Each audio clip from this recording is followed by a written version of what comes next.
Bismillahirrahmanirrahim. Assalamualaikum warahmatullahi wabarakatuh. Selamat malam dan salam sejahtera bagi semua yang menyaksikan video ini. Sebelumnya, perkenalkan, nama saya Rudi Purwanto, mahasiswa Universitas Ciperasia, Prodi Manajemen. Saya adalah seorang karyawan swasta di salah satu perusahaan otomotif di Kerawang, Jawa Barat, dan bekerja sebagai technical engineering. Jadi tanggung jawab saya sebagai technical engineering adalah memastikan bahwa proses produksi berjalan lancar, terus menganalisa sebuah masalah dan membuat proyek untuk perbaikan dari masalah tersebut. Selain itu, saya juga bertanggung jawab untuk perbaikan secara terus-menerus dan salah satu tools atau cara yang dipakai dan sedang ramai dibahas di forum untuk melakukan perbaikan adalah dengan pendekatan Kaizen. Dan kebetulan saya juga memiliki pengalaman ya menjuarai lomba Kaizen antar perusahaan, sehingga hal inilah yang menjadi pertimbangan saya memilih tema Kaizen pada UAS Bahasa Indonesia yang bertemakan tentang isu sesuai dengan bidang keilmuan. Jadi ucapan terima kasih juga saya sampaikan kepada dosen pembimbing Bu Ratih, yang mana pada UAS kali ini memberikan tugas untuk membuat video presentasi, yang mana tentu memberikan kesempatan bagi saya khususnya untuk berani mempresentasikan sebuah materi. Oke, baik. Dan ini merupakan petunjuk dari instruksi pengajaran UAS tersebut. Oke, ini merupakan materi yang akan saya bahas pada kesempatan kali ini. Ada 5 materi pokok, di antaranya adalah definisi Kaizen, fungsi Kaizen, elemen dan prinsip filosofi Kaizen, pendekatan 5S dalam Kaizen, dan yang terakhir adalah penerapan filosofi Kaizen di dalam dunia kerja. Oke, yang pertama terkait dengan definisi Kaizen. Oke, untuk definisi Kaizen, jadi dari kosakatanya gitu ya. Jadi Kaizen itu terdiri dari dua buah kata, yaitu Kai dan Zen. Jadi Kai itu artinya dalam bahasa Jepang perubahan, dan Zai adalah baik. Jadi Kaizen ini merupakan filosofi gitu ya, filosofi yang berkembang di dalam masyarakat Jepang, dan filosofi ini memiliki makna yang dalam dan banyak digunakan oleh perusahaan bisnis ketika mengembangkan usaha mereka. Jadi Kaizen ini memiliki makna perubahan yang lebih baik, yang artinya perusahaan akan selalu terus melakukan perbaikan kualitas, baik itu dari layanan sampai dengan produk mereka. Di dalamnya, di dalam penerapan Kaizen ini meliputi semua tim yang ada dalam sebuah perusahaan. Jadi mulai dari level operator sampai dengan level eksekutif ini turut serta dalam Kaizen ini. Metode Kaizen ini juga meliputi pengelolaan bersama, menemukan masalah, mencari solusi, dan memperbaikinya agar menjadi lebih baik. Maka dari itu, metode ini telah banyak digunakan untuk meningkatkan kualitas dari sebuah perusahaan. Singkatnya, prinsip dari Kaizen ini ialah tidak ada posisi perusahaan yang terbaik. Yang ada ialah mengikuti perkembangan zaman dan selalu melakukan perbaikan. Siklus ini terbilang masuk akal dan realistis.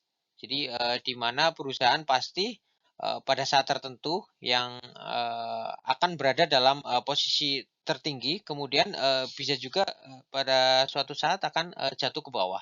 Nah, Kaizen ini hadir untuk memperbaiki prinsip tersebut, bahwa tidak ada perusahaan yang memiliki saat-saat emas, melainkan setiap waktu harus selalu berinovasi, menghadirkan layanan dan produk sesuai dengan perkembangan zaman. Itu merupakan definisi Kaizen yang poin pertama dalam presentasi malam ini. Kemudian yang kedua, fungsi Kaizen. Oke, Kaizen ini memiliki banyak sekali fungsi karena memang melingkupi proses dari mulai produksi, dan memasarkan, distribusi, hingga melakukan pemeriksaan kualitas dari produk sebelum dipasarkan. Jadi lebih singkatnya, saya coba merangkum beberapa fungsi dari Kaizen yang tentunya memberikan dampak terhadap perusahaan. Di antaranya yang pertama adalah tanggap cepat masalah. Jadi Kaizen ini memiliki fokus yang tinggi gitu ya untuk meneliti perbaikan dari hal-hal yang kecil. Maka dari itu terbilang cepat dan tanggap, jadi tidak mengganggu proses produksi karena bisa dicari solusinya dengan lebih cepat sebagai tim. Jadi tidak ada istilahnya tidak ada Superman gitu ya, yang ada adalah super team. Kemudian yang kedua adalah performa produksi tinggi. Jadi produksi yang tinggi tentunya memiliki performa kerja yang tinggi dari karyawannya. Nah, Kaizen ini meskipun hanya mengambil bagian terkecil gitu ya untuk memecahkan masalah, namun akan sangat membantu proses produksi agar menjadi lebih cepat. Kemudian yang ketiga adalah hemat biaya. Ini banyak diterapkan Kaizen membantu perusahaan untuk menghemat pengeluaran. Dalam artian gini, bahwa biasanya sisa dari proyek lain bisa dialokasikan ke proyek yang lebih membutuhkan. Misalnya saja dengan penghematan pembelian bahan baku yang jadi pembelian yang lebih tepat dan tidak berlebihan. Tentunya hal ini akan membuat lebih hemat dari sisi cost. Kemudian Kaizen ini juga memperhitungkan pembelian bahan baku agar tidak kurang apalagi berlebihan. Sehingga dana yang dikeluarkan ini memang bisa dimanfaatkan dengan sempurna atau bisa disimpan untuk hal-hal yang lain seperti itu. Kemudian yang selanjutnya ada kerjasama atau gotong royong seperti yang saya sampaikan di awal bahwa Kaizen ini bekerja mulai dari level bawah atau operator sampai dengan level eksekutif. Jadi Kaizen ini bukan bekerja sebagai seorang diri. Metode ini merupakan sebuah elaborasi dengan metode lainnya. Jadi ini juga metode yang cukup bagus untuk sebuah perbaikan. Kemudian yang selanjutnya adalah dari Kaizen ini bisa memaksimalkan sumber daya. Jadi pemaksimalan sumber daya ini memang sangat penting gitu ya dalam sebuah perusahaan. Tidak semua dana bisa digunakan untuk sumber daya tertentu saja. Maka dari itu Kaizen ini untuk membuat perhitungan, menganalisa sebuah sumber daya yang ada di dalam perusahaan sehingga dana yang ada ini bisa dialokasikan lebih tepat guna seperti itu. Itu merupakan definisi dari fungsi Kaizen. Kemudian yang ketiga, materi yang saya sampaikan terkait elemen dan prinsip dari filosofi Kaizen.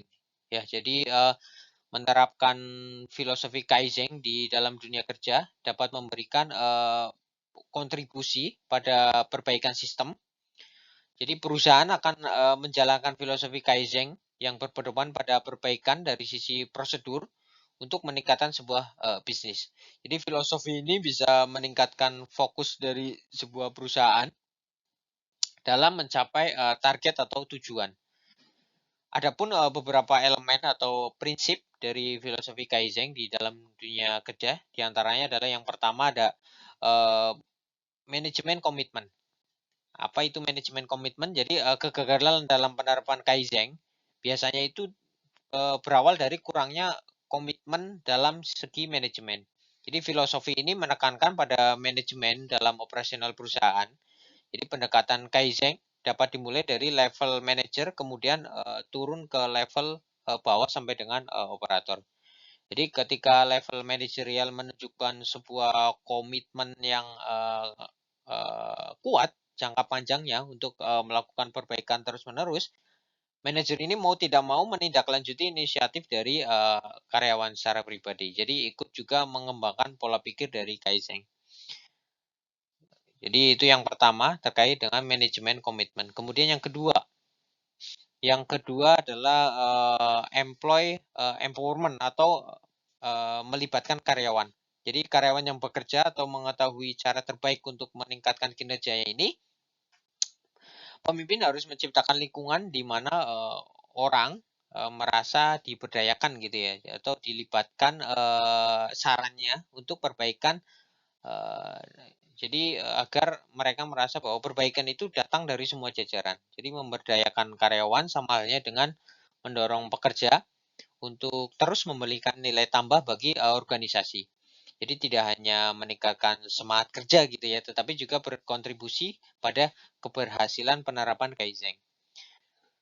Itu yang kedua. Kemudian yang ketiga ada Gemba Walk.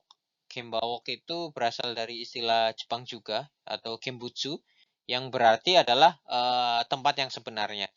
Jadi Gemba Walk ini memiliki pengertian bahwa manajer itu biasanya mempelajari atau meninjau dengan tepat. Jadi suatu proses kerja gitu ya. Kemudian mendapatkan wawasan dari para pekerja tentang peningkatannya. Jadi Gemba Walk ini membantu manajer sebagai pedoman evaluasi untuk menentukan akar dari masalah untuk melakukan langkah selanjutnya. Jadi itu merupakan beberapa elemen dan prinsip dari filosofi Kaizen. Singkatnya ada 3 tadi. Yang pertama adalah manajemen komitmen. Kemudian yang kedua adalah employee empowerment atau pelibatan karyawan, dan yang terakhir adalah Gemba Walk atau Genbutsu, artinya kita datang ke lokasi seperti itu.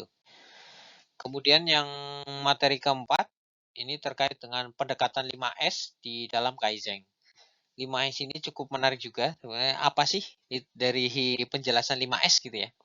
Jadi 5S itu sama, berasal dari istilah Jepang yang menggambarkan secara sistematik praktek dari housekeeping yang baik. Berasal dari Jepang dan terbukti efektif di beberapa negara gitu ya. Jadi penataan housekeeping yang baik ini sebagai awal untuk melakukan pendekatan paling efektif dalam membangun sebuah bangunan. Jadi dalam beberapa usaha peningkatan produktivitas ini dapat diterapkan secara kombinasi dengan sistem manajemen lain. Jadi 5S ini singkatan dari 5 kata dalam bahasa Jepang yang diawali oleh huruf S, yaitu ada Seiri, Seiton, Seiso, Seketsu, dan Shizuke.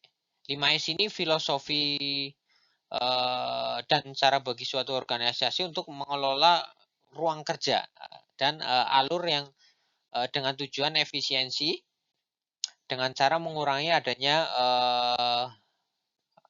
buangan atau yang bersifat barang atau peralatan maupun waktu gitu ya. Oke, 5S itu Seiri yang pertama. Seiri itu apa?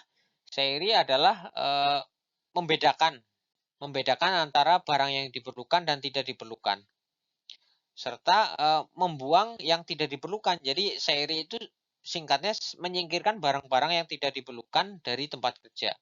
Kemudian S yang kedua ada Seiton atau rapi. Rapi ini artinya menentukan tata letak yang tertara sehingga kita selalu menemukan barang yang diperlukan. Jadi setiap barang itu akan berada di tempat kerjanya sesuai dengan tempat yang pasti gitu ya. Artinya setiap barang kita bisa namai atau dan lain sebagainya. Setelah itu S yang ketiga adalah seiso atau resik, yaitu menghilangkan sampah atau kotoran dan barang asing untuk memperoleh tempat kerja yang lebih bersih. Jadi pembersihan secara inspeksi, jadi kita membersihkan segala sesuatunya yang ada di tempat kerja. Setelah kita tadi awal adalah memilah barang yang dibutuhkan dan yang tidak dibutuhkan. Kemudian yang kedua Seiton, yaitu merapikan. Setelah kita pilah, kita rapikan. Dan yang ketiga Seiso atau kita bersihkan gitu ya. Kemudian S yang keempat adalah rawat. Jadi setelah kita pilah, kita tata dengan rapi, kita bersihkan, kita juga harus merawat barang-barang yang ada gitu ya. Kemudian S yang terakhir atau S yang kelima adalah Shizuke atau rajin. Jadi melakukan sesuatu yang benar sebagai sebuah kebiasaan. Jadi lakukan apa yang harus dilakukan dan jangan melakukan apa yang tidak boleh dilakukan. Itu merupakan S yang terakhir atau Shizuke. Shizuke itu dalam bahasa Indonesianya adalah rajin gitu ya. Jadi itu merupakan pendekatan 5S di dalam Kaizen. Kemudian materi yang terakhir ini penerapan filosofi Kaizen di dalam dunia kerja. Jadi filosofi Kaizen ini digunakan untuk melakukan perbaikan secara berkala guna membantu meningkatkan efisiensi. Jadi Kaizen merupakan satu metode yang cocok dari pertumbuhan bisnis maupun pribadi. Jadi ada beberapa langkah untuk menerapkan filosofi Kaizen di tempat kerja. Yang pertama adalah perubahan dimulai dari langkah kecil. Hal ini merupakan sesuatu yang sangat penting. Kemudian yang kedua adalah mencari umpan balik. Jadi adanya feedback untuk melakukan sebuah evaluasi. Kemudian yang ketiga adalah menghilangkan atau mengurangi pemborosan. Yang keempat, fokus pada peningkatan proses. Jadi fokus ini merupakan fokus penting ya dalam sebuah Kaizen, dan yang terakhir adalah bekerja sebagai sebuah tim untuk memecahkan masalah. Jadi dalam Kaizen itu tidak ada Superman, yang ada adalah super team. Oke, itu merupakan pembahasan yang dapat saya sampaikan pada malam hari ini. Dan ini merupakan daftar pustaka yang saya pakai. Jadi mudah-mudahan apa yang telah saya sampaikan dapat bermanfaat dan menambah perbendaharaan pengetahuan dari teman-teman semua, khususnya terkait dengan Kaizen. Terima kasih sudah menonton video ini sampai akhir. Wabillahi taufiq wal hidayah. Assalamualaikum warahmatullahi wabarakatuh.